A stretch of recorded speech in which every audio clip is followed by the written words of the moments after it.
Dans la profession, on a coutume de dire qu'un ouvrage doit être aussi beau à l'envers qu'à l'endroit. Une exigence qui concerne tous les domaines de la broderie, mais que porte en elle-même la technique dite de la broderie perlée, puisqu'elle s'effectue à l'envers de l'ouvrage. À Châteauroux, Sylvie Cantareuil est une spécialiste de cette technique. Son outil de prédilection, le crochet de Lunéville, qu'elle manie avec une précision et une dextérité diabolique. Donc la spécificité, c'est qu'on travaille sur l'envers du tissu.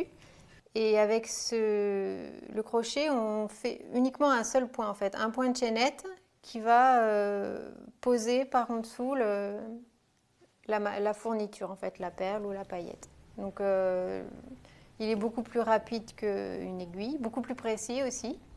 Tout ce qui va être perlage, pailletage va se faire au crochet.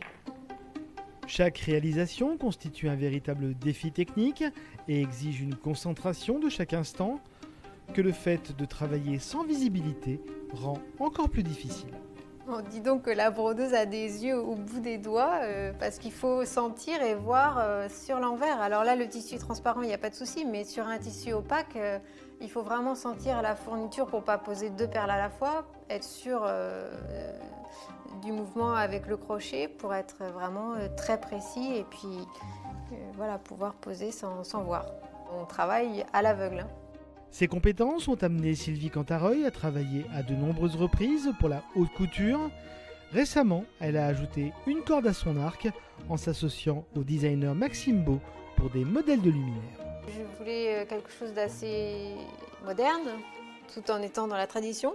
Donc j'ai créé une broderie en motif géométrique et j'ai découpé entièrement entre chaque bande le tissu de façon à laisser passer la lumière.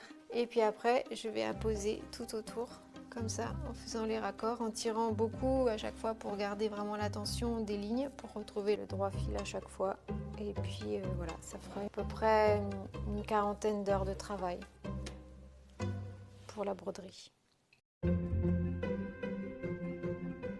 J'ai vraiment ce sentiment-là qu'il y a un héritage en fait et qu'il est encore là, il est vivant. Et puis il y a toujours en lien avec la nouveauté aussi. Donc à travers le travail avec le designer, comment faire évoluer tout ça à notre époque en fait, à travers la 3D, des objets différents quoi.